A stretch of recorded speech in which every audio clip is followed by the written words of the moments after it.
solidarité numérique en 2010, c'est bien évidemment l'héritage de plusieurs étapes antérieures de pratiques, d'usage numérique.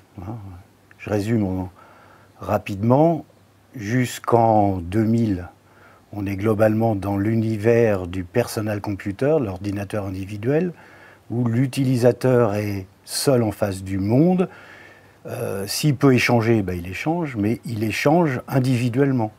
À partir de 2000 jusqu'en 2005, avec l'émergence de l'Internet et donc des connexions fournisseurs d'accès, on est dépendant de ce qui est mis par les fabricants. En général, les fabricants de contenu, on n'intervient pas dessus, on télécharge un didacticiel obsolète d'Acrobat, on le reçoit et puis on ne peut rien dire sur son état. Donc il continue à être téléchargé par des gens qui ne pourront pas s'en servir.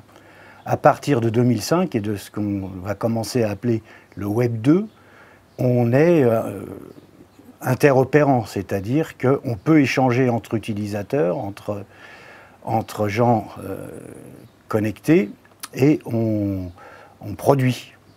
Peu encore, mais on produit. À partir de 2007-2008, les réseaux sociaux sont là. Pour résumer, je vais dire Facebook. On peut, si on fait un petit peu d'effort, on peut complètement maîtriser les échanges que l'on fait, monter des groupes d'intervention thématiques et avoir des plateformes comme on mettait des mois à fabriquer 10 ans avant, des plateformes opérationnelles et disponibles.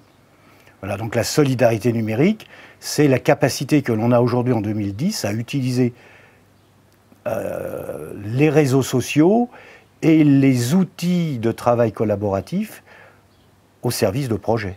C'est ça la solidarité numérique. Solidarité et durabilité. Je vais prendre un exemple. Si nous sommes 3 ou 4 à avoir un projet en commun, donc un projet qui va nécessiter des réunions, du texte, de la production, de l'image, si on s'amuse, ce qui est encore assez fréquent, à traiter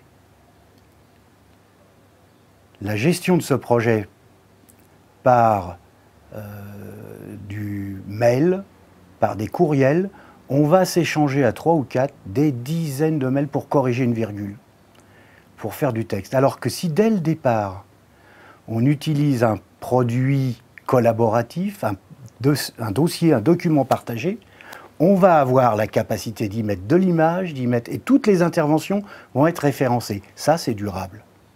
Tant qu'on est en mode de « Allô, t'as reçu mon mail ?» Tant qu'on est dans ce mode-là, c'est pas du durable. C'est-à-dire qu'on va dépenser des ressources, on va mettre en œuvre du temps, on va consommer du temps de tous, et on ne fera pas du durable.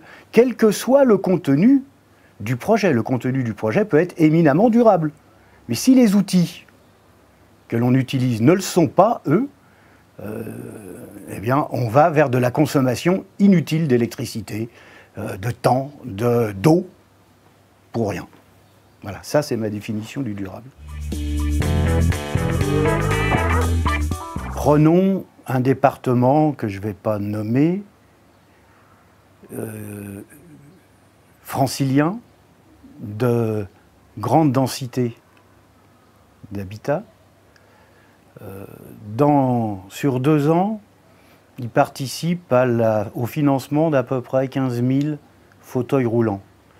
Des fauteuils roulants qui vont servir un temps donné, trop limité pour les personnes qui en sont bénéficiaires, parce que quand ils sortent du fauteuil roulant, c'est pour être en position allongée. Donc les personnes qui les aident, leurs familles, les aidants, ce qu'on appelle les aidants familiaux, une fois qu'ils n'en ont plus besoin pour eux, comme il n'y a pas de solidarité, comme il n'y a pas de traitement collectif, comme il n'y a pas de durabilité des projets, le fauteuil roulant passe à l'inutilisation. C'est-à-dire qu'il passe dans une cave, il passe dans un grenier, il n'est plus utilisé par d'autres qui pourraient tout à fait... Donc on le refinance à chaque fois. Donc on fait des dépenses répétée sur de la solidarité d'usage qui pourrait être faite sur du mobilier pour handicapés, du mobilier pour personnes à mobilité réduite, et tout ça est perdu. Si on gérait ça, et on va commencer à le faire parce que ça coûte très très cher, si on gérait ça d'une façon numérique, d'une façon solidaire, c'est-à-dire que les utilisateurs à venir, présents et futurs, donc pour les à venir et avant, si les gens se rencontrent, ils pourraient indiquer quels sont les problèmes que l'on peut avoir.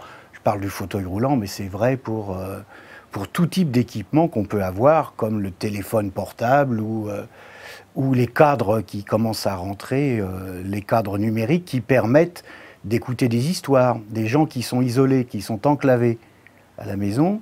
Si on utilise dans l'esprit de faire du durable, si on utilise dans l'esprit de faire de l'usage numérique, dire intelligent, ça ne veut pas dire que ceux qui n'en font pas ne sont pas intelligents, mais raisonner en tout cas, là on a vraiment du développement durable et de la solidarité.